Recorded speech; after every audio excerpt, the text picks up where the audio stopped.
Pendidikan itu tidak hanya di dalam kelas, bukan hanya guru, tetapi juga orang tua dan bagaimana kita berinteraksi dengan masyarakat. Kutipan ini dikemukakan oleh Menteri Pendidikan dan Kebudayaan kita, Nadiem Makarim. Dengan meningkatnya angka penyebaran COVID-19 di Indonesia, pemerintah menetapkan kebijakan untuk mengurangi aktivitas di luar rumah, sehingga Kementerian Pendidikan dan Kebudayaan Republik Indonesia memberikan peraturan baru bahwa proses pembelajaran yang semula dilakukan tatap muka langsung di sekolah, kini hanya dapat dilakukan di rumah secara jarak jauh atau daring. Pembelajaran daring merupakan kegiatan belajar mengajar yang dilakukan oleh pengajar dan peserta didik melalui sebuah media internet atau dalam jaringan.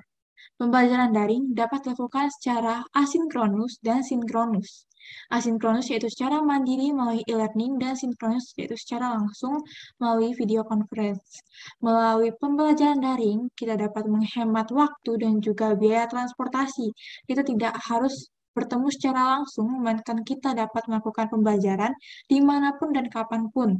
Selain itu, peserta didik juga dapat belajar secara mandiri dan memanfaatkan hal-hal yang ada di sekitar mereka, salah satunya adalah internet, di mana kita dapat belajar banyak melalui internet. Dengan demikian, pada mosi kali ini dapat dibawakan yaitu Dewan ini mempercayai bahwa pembelajaran daring atau online efektif untuk tetap dijalankan ke depannya. Dan saya sebagai pembicara tim pro sangat menyetujui mosi kali ini. Namun kata efektif di sini cukup luas, sehingga saya melimitasinya dengan demikian apabila memenuhi ketentuan-ketentuan tertentu, yaitu ketentuan-ketentuan yang dimaksud adalah pembelajaran daring dilakukan dengan merekam kegiatan belajar mengajar dan kemudian menguploadnya dalam bentuk Google Drive ataupun YouTube yang biasa dapat diakses oleh peserta didik. Selanjutnya yang kedua adalah pembelajaran daring dilakukan dengan memaparkan teori baik secara monolog maupun dialog. Apabila pembelajaran daring dilakukan secara praktikum, dapat dilakukan hanya apabila alat dan bahan memadai. Metode pembelajaran daring dapat dilakukan dengan variatif.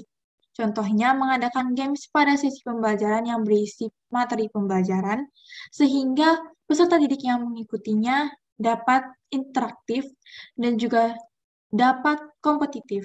Pengajar dapat menyiapkan hadiah bagi pemenang games baik berupa nilai tambahan maupun hadiah berupa alat tulis ataupun secara tunai, di mana kita ketahui peserta didik pada zaman ini, pada era modern ini, memiliki akun e-wallet yaitu berupa GoPay, Dana, ataupun ShopeePay. Namun di sisi lain, saya tidak menampik apabila dari tim kontra mengemukakan pendapat mengenai permasalahan sinyal, dikarenakan jika ketentuan-ketentuan tersebut diberlakukan, maka peserta didik tentunya dapat mengakses pembelajaran bahkan setelah kegiatan belajar mengajar yang dilakukan selesai. Selain itu, pembelajaran daring dan juga permasalahan mengenai sinyal saat pembelajaran daring itu memang sering kali kita ketemui atau sering kali terdengar sebagai kendala dan sebagainya. Namun sinyal merupakan suatu permasalahan yang adalah PR bagi pemerintah untuk dapat diselesaikan guna mewujudkan Indonesia maju sebagai persiapan Indonesia Emas 2045. Sampai kapan kita harus terus-menerus mengeluh mengenai sinyal? Di saat negara-negara maju lain yang pendidikannya sudah tinggi ataupun melalui internet saat ini kita bisa memajukan kualitas manusia kita melalui pembelajaran secara online atau melalui internet baik secara mandiri maupun secara formal. Sekian dari saya sangat menyetujui masih kita pada kali ini. Sekian dan terima kasih.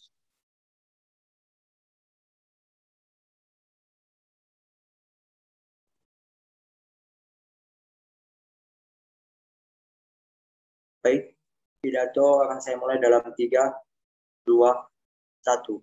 Dewan juri yang terhormat, mosi kita pada malam hari ini ialah Dewan ini mempercayai bahwa pembelajaran daring efektif untuk tetap dijalankan ke depannya. Dewan juri yang terhormat, di sisi mereka mengatakan, di sisi tim pro mengatakan bahwa pendidikan bukan hanya berkaitan tentang lingkungan sekolah, tentang guru, namun juga berkaitan dengan orang tua.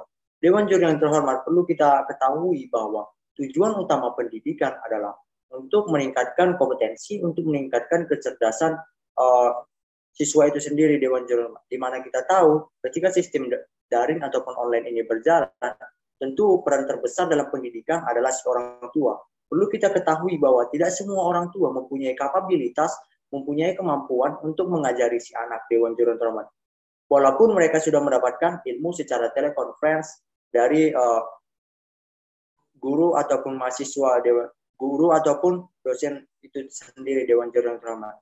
Di mana kita tahu pembelajaran daring adalah pembelajaran dengan sistem tatap maya melalui suatu aplikasi ataupun suatu software yang disebut dengan teleconference ataupun salah satu mereknya adalah Zoom. Dewan Juri yang terhormat, lalu pengertian dari efektif. Efektif adalah suatu usaha di mana usaha yang kita lakukan adalah untuk mencapai suatu harapan ataupun suatu pencapaian yang ingin kita capai dalam kurun waktu tertentu, Dewan Juri yang terhormat.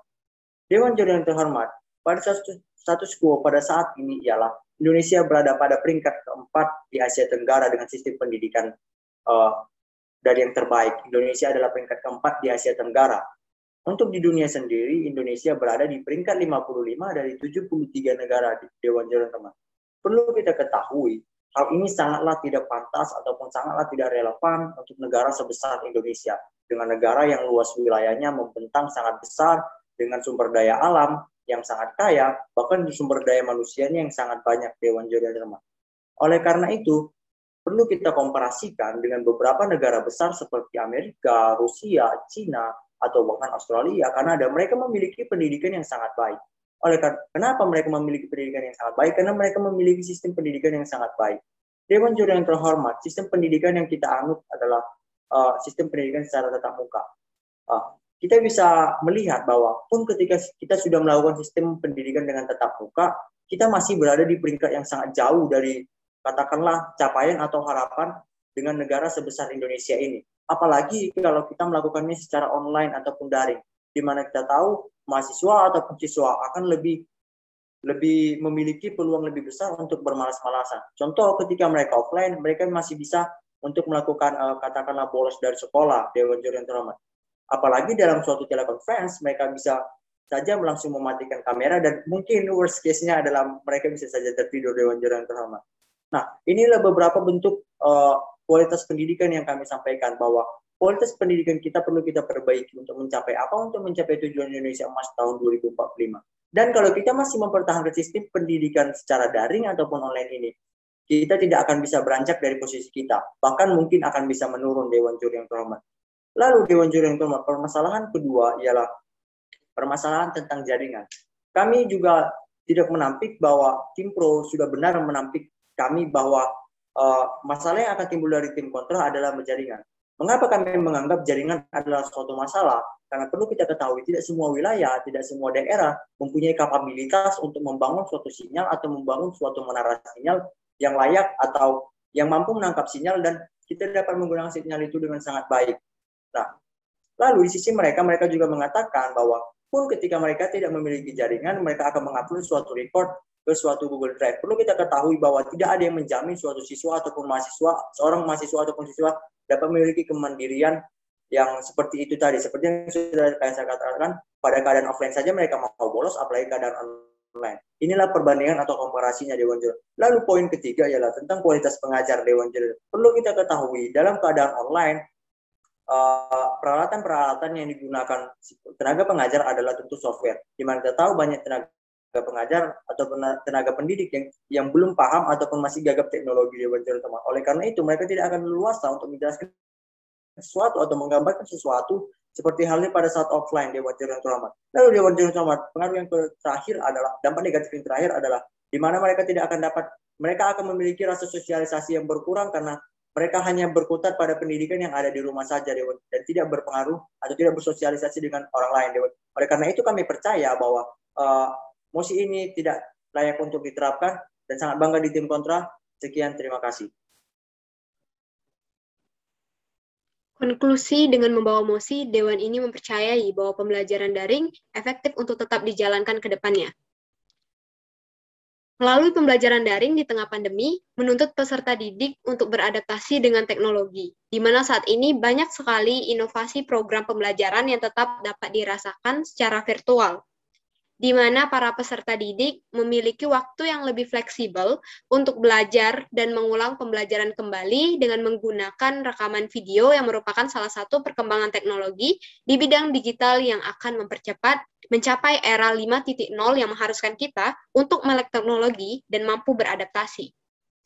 Namun, tidak semua metode pembelajaran efektif dilakukan secara daring, karena kualitas pendidikan berdasarkan status quo Indonesia masih berada di posisi 55 dari 73 negara di dunia. Tidak hanya itu, mengenai kualitas pengajar, studi kualitatif melalui program riset di Indonesia menunjukkan bahwa penyebab signifikan dari rendahnya kualitas pengajar adalah proses perekrutan pengajar yang tidak fokus ke pemilihan profesional sebagai tenaga pengajar, dan banyak tenaga pengajar yang masih gagap teknologi sehingga tidak cukup mampu menyampaikan ilmu dengan baik sehingga kualitas pengajar masih sangat rendah. Masalah lainnya yaitu adalah kesenjangan daerah yang belum memiliki jaringan yang stabil, keterbatasan kuota jaringan, dan penyesuaian finansial. Setiap orang berbeda-beda dalam memfasilitasi device yang mendukung pembelajaran daring. Sehingga keberlanjutan pembelajaran daring efektif dapat dilakukan dengan menerapkan berbagai ketentuan tertentu. Misalnya, mahasiswa ingin mengambil mata kuliah di suatu universitas lain secara daring. Namun mahasiswa ini tentunya untuk mencapai program tersebut, maka ia harus memiliki syarat minimum IPK dan mengikuti ujian tes kesiapan. Tidak hanya kesiapan dari peserta didik, pembelajaran daring juga dapat mencapai keberhasilan berdasarkan tingkat kualitas pengajar yang baik.